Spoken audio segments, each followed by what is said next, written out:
Seja muito bem-vindo, meu amigo, minha amiga, você que é o meu colaborador, o meu amigo e irmão que também está aí se preparando para a volta de Jesus, seja muito bem-vindo.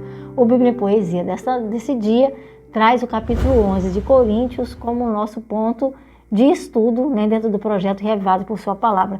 E é um capítulo que fala sobre princípios, ou não. Princípios não se negociam. Já ouviu falar sobre isso? Isso é uma verdade que não tem como contestar. Princípios não se negociam. Mas também viver perdendo tempo, discutindo coisas que não têm a ver com nada, não fazia parte da rotina de Paulo. E Paulo, neste capítulo, adverte a igreja de Corinto a não ficar preocupado se é mulher, é mais importante que o homem, se é o homem que manda, quem manda, se tem que usar algum tipo de véu, de cobertura na cabeça. Isso não é um ponto principal. O ponto principal é o evangelho que deve ser pregado, é a graça escancarada de Jesus que deve ser levada a todas as pessoas que creem. E aqui também um ponto muito enfatizado por Paulo é a questão da ceia, da Santa Ceia, a ceia do Senhor. Não era momento para se reunir, para fazer festa, era um momento de comunhão com o próprio Deus. Então você é muito bem-vindo e nós vamos então passar agora para o estudo. Antes, porém, fica aqui o meu convite. Você já convidou o seu amigo para assistir esse canal, para se inscrever, para participar conosco? Nos ajude, meus queridos, a crescer, porque Jesus tem pressa e outras pessoas também podem encantar-se, né, com essa maneira de estudar a Bíblia, que é através do estudo em poesia. Então vamos lá? Nesse capítulo interessante, Paulo enfaticamente afirmou: sede meus imitadores, assim como de Cristo eu sou. E muitas outras instruções àquela igreja ele apresentou. A igreja perdia tempo com questões sem fundamento que não consistiam em ponto específico para ser de Deus um mandamento. Ele mostra pontualmente que o viver do bom cristão não deve ser afrouxado, mas pela palavra precisa ser provado, sem promover, contudo, desunião. Eu louvo a Deus por vocês de me sempre se lembrar. E do que eu já ensinei, de fato, vocês não se apartar.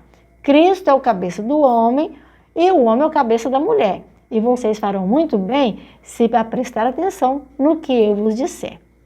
Se com a cabeça coberta o homem orar ou profetizar, a sua própria cabeça ele está a desonrar. Porém, se a mulher profetiza ou ora sem a cabeça tampar, é como se a própria cabeça ela estivesse a desonrar. Mas para a mulher é desonroso a sua cabeça rapar. O homem não deve a sua cabeça cobrir, porque é a imagem de Deus que ele está a refletir.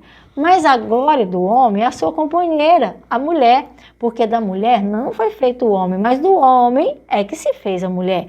E também o homem, por causa da mulher, não foi criado, mas a mulher por causa do homem para ficar sempre ao seu lado. Mas a mulher, em relação ao homem, não deve ser independente e nem o homem da mulher deve ter viver independente, porque o homem provém da mulher e da mulher o homem tem nascimento. Então façam tudo com ordem. Faça vocês mesmos o julgamento, pois a própria natureza nos concede entendimento não ser bom para o homem em relação ao seu cabelo exagerar no comprimento, mas o cabelo comprido para a mulher deve constituir para ela contentamento. Porém, se alguém pensa diferente, saiba que nós não temos tal procedimento.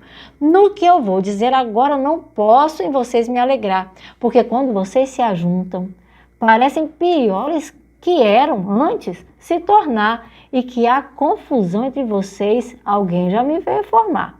De certa forma, é até bom que isso tenha sido efetuado para que não haja entre vocês partidos e que assim se torne conhecido aquele que for aprovado. Porque quando vocês se reúnem para a ceia do Senhor celebrar, alguns a tomam antecipadamente, ficando entre vocês algumas gentes com fome e estão então a experimentar. Enquanto ainda existem outros que estão até a se embriagar. Será que vocês não têm em casa o que comer e beber? Ou querem sobre a igreja de Deus desonra e vergonha trazer? Nisso eu fico envergonhado com o que está entre vocês a ocorrer, porque eu falei com vocês do que recebi a instrução. Jesus, na noite em que foi traído, ele tomou o pão e, dando graças a Deus, proferiu uma oração.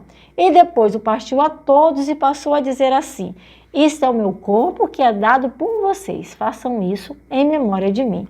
E de modo parecido, depois de já ter ceado, pegou o cálice e disse: esse cálice é o meu sangue da nova aliança que lhes tenho ofertado.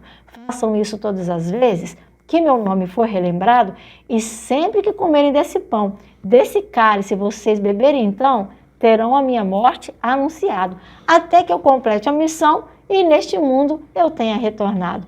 Por isso, o que comer deste pão ou beber do suco indignamente, do corpo e do sangue do Senhor, será réu eternamente.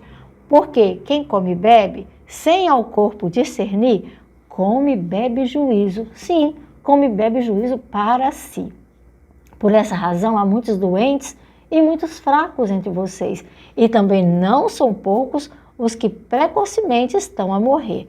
Porque, se julgássemos a nós mesmos, nós não seríamos julgados, mas quando julgados, somos pelo Senhor disciplinados, para que pelo mundo nós não sejamos condenados. Assim, meus queridos irmãos, é que eu estou a lhes falar, que quando reunirem para comer, deve um ao outro esperar. E se alguém estiver com fome, deve em casa se alimentar. Isso para que a juízos não estejam a se reunir, e sobre outros assuntos falarei quando estivermos juntos, quando eu puder ir aí. Meus queridos, eu fico imaginando Paulo ouvindo as questões que aconteciam naquela igreja e como ele deve ter sofrido. Uma igreja que ele amava tanto. Lembremos que essas cartas, elas foram escritas quando Paulo estava em Éfeso. E ele escrevia essas cartas com muito amor no coração. E a ceia do Senhor, meus queridos, é algo muito sério. Não tome a ceia indignamente. O pão sem fermento, o suco sem fermentação também representa o corpo e o sangue de Jesus. Sobre esses detalhes, quem sabe mais adiante nós poderemos falar um pouco mais, mas por enquanto eu quero fazer aqui um desafio para você. Deixe que Jesus fale ao seu coração todos os dias sobre questões pontuais, questões de dúvida. A Bíblia é a palavra do Senhor. Eu não me canso de afirmar isso. Ela é a lâmpada para os nossos pés, é a luz para os nossos caminhos. E somente através da Bíblia nós poderemos conhecer Jesus, nos apaixonar por Ele, nos aproximar dEle e nos preparar para a sua volta. Então, meu querido, reavive-se pela palavra do Senhor.